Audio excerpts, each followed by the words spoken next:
Olá, seja bem-vindo. No vídeo de hoje, nós vamos comentar sobre como são descritos os padrões de projeto no livro Design Pattern. No vídeo anterior, nós fizemos uma introdução a esse tema, vimos o que são os padrões, vimos também a importância deles. Agora, nós vamos ver como os padrões são descritos no catálogo de padrões, que é o livro Design Patterns. Eu sou o professor André Vienges, da Faculdade de Tecnologia da Unicamp. Você está no Café Forte Academic Channel, programação orientada a objeto, bem explicado. Neste vídeo, nós vamos novamente tratar do assunto Design Patterns. Nós vimos que os padrões de projeto são importantes. Nós vimos que o livro Design Patterns é um catálogo de soluções de problemas recorrentes.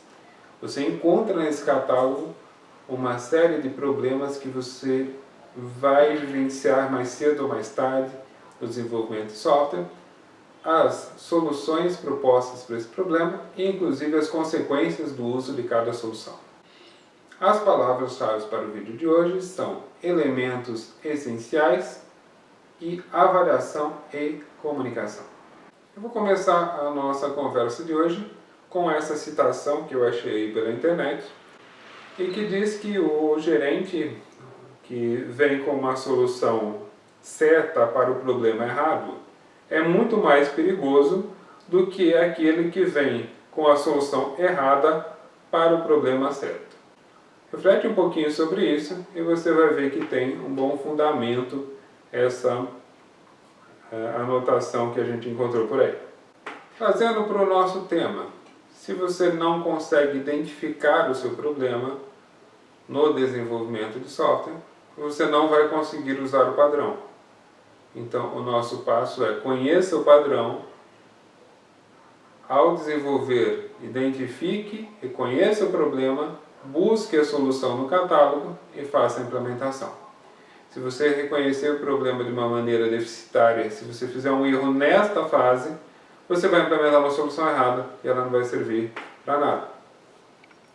Porque você está exatamente, como diz a citação ali, com a solução certa para o problema errado.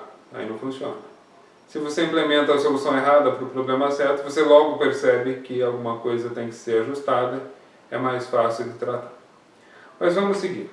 Como são descritos os padrões de projeto no Design Patterns, no livro, nesse catálogo que nós nos referimos? Essencialmente com o nome, com o problema, com a solução e com as consequências. Isso a gente viu desta forma no vídeo anterior e hoje é o momento de detalharmos cada um desses elementos. O nome do padrão. Por que é que isso é tão importante? Porque ele é uma descrição muito curta que nos informa o contexto, todo o contexto do nosso problema.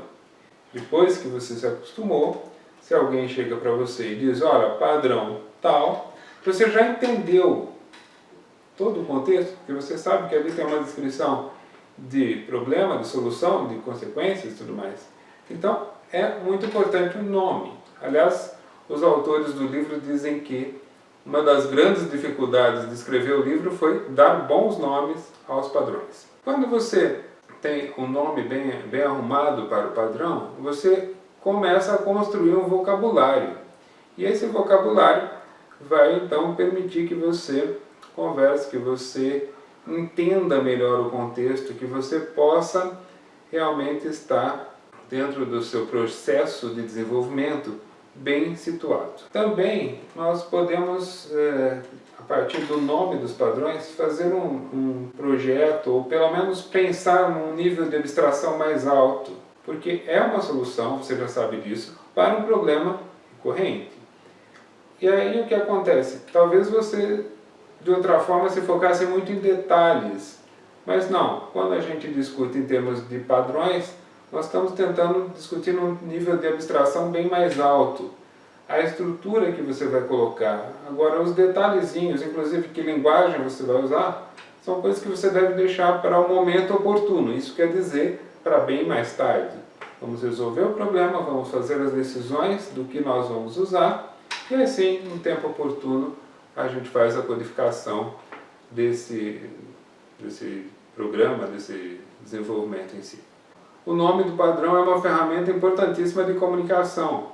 Você vai perceber que, ao usar esses nomes, ao usar os padrões, você chega para o seu colega, você chega para algum membro da sua equipe, você chega para alguém que vai ser contratado, que vai ingressar na sua equipe, e você diz, olha, nós implementamos a solução segundo o padrão X aqui.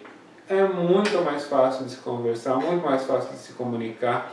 Ou então você, olha, você precisa implementar o padrão Y ali.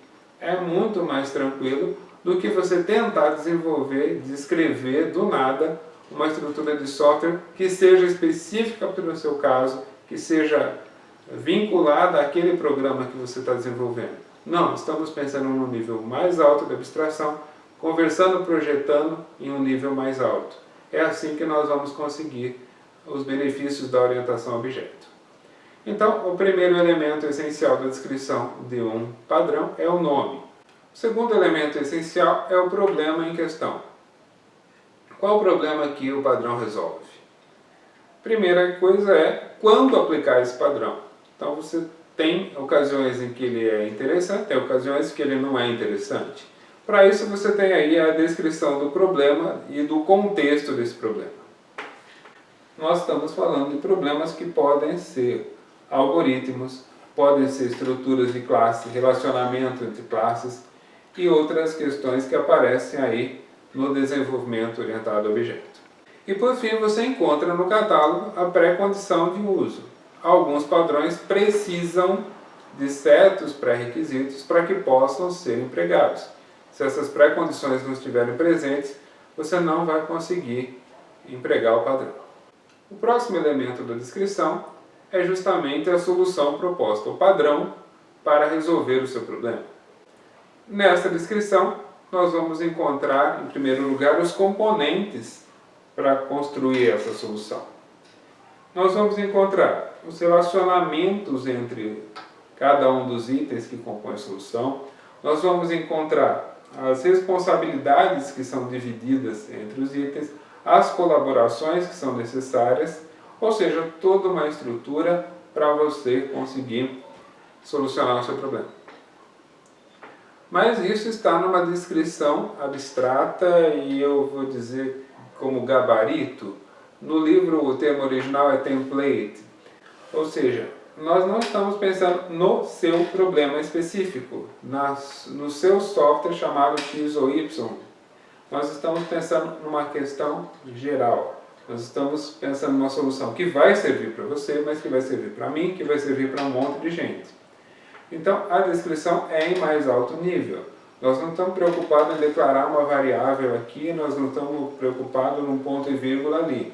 Você precisa de uma classe assim, que se relacione com uma classe que faça tal coisa, que implemente tal responsabilidade. Você precisa de uma interface assim e assim. Então, todo esse conjunto, que não é específico para um certo caso, mas é geral para todos, vai ser apresentado aí na descrição do padrão. E você não vê, então, no catálogo, uma questão de projeto ou implementação concreta. Ou seja, uma vez mais, nós queremos uma solução abstrata que possa ser usada milhões de vezes sem ser repetida.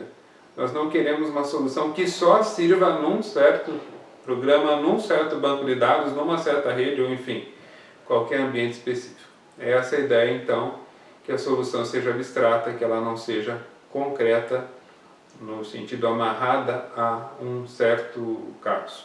O último item da descrição é a consequência do padrão. Você vai usar aquela solução? Ótimo!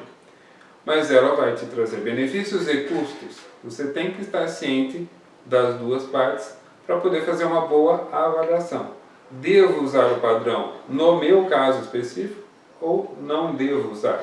Pode ser que em certas situações o custo seja muito além do benefício. Você pode realmente estar tentando implementar um padrão muito pesado, que tem uma estrutura muito grande, que envolve muita codificação ou que envolve um número exagerado de classes, para aquele seu problema que poderia ter uma solução muito mais simples de outra forma. Dentro desse item nós encontramos os resultados esperados pela aplicação do padrão, os compromissos que você tem que fazer quando aplica esse padrão. Nós encontramos alguns desafios de linguagem e implementação. Certas coisas são mais fáceis numa linguagem, mais difíceis na outra. Então os autores se preocuparam a indicar alguns desses desafios em casos específicos. Nós temos então elementos para fazer uma avaliação entre as alternativas, inclusive alternativas entre padrões. Há algumas situações em que você poderia usar um padrão ou outro, mas não os dois. Então você deve avaliar qual é a alternativa mais interessante e ter uma boa compreensão de benefícios e custos para fazer um bom projeto aí de programação. Temos aqui a referência do livro, Design Patterns, Elements of Usable Object-Oriented Software. Eu uso a versão em inglês, eu não gosto muito de versões traduzidas do original, então está aqui a versão original, mas você vai encontrar esse livro traduzido para várias línguas, inclusive o português. Neste vídeo nós vimos com detalhes o que você encontra no livro Design Patterns, o que você encontra e como é descrita cada solução do catálogo que ali está. Uma vez mais eu vou lembrar que essa é uma obra de referência, então é importante que você compreenda bem e que você também tenha acesso fácil a ela sempre que precisar, sempre que você encontrar um problema no desenvolvimento e que possa ser resolvido pelos padrões de projetos. Você está no Café Foto Academic Channel, programação orientada a objetos, bem explicado. Eu sou o professor André de Angeles, da Faculdade de Tecnologia da Unicamp, e espero você no próximo vídeo.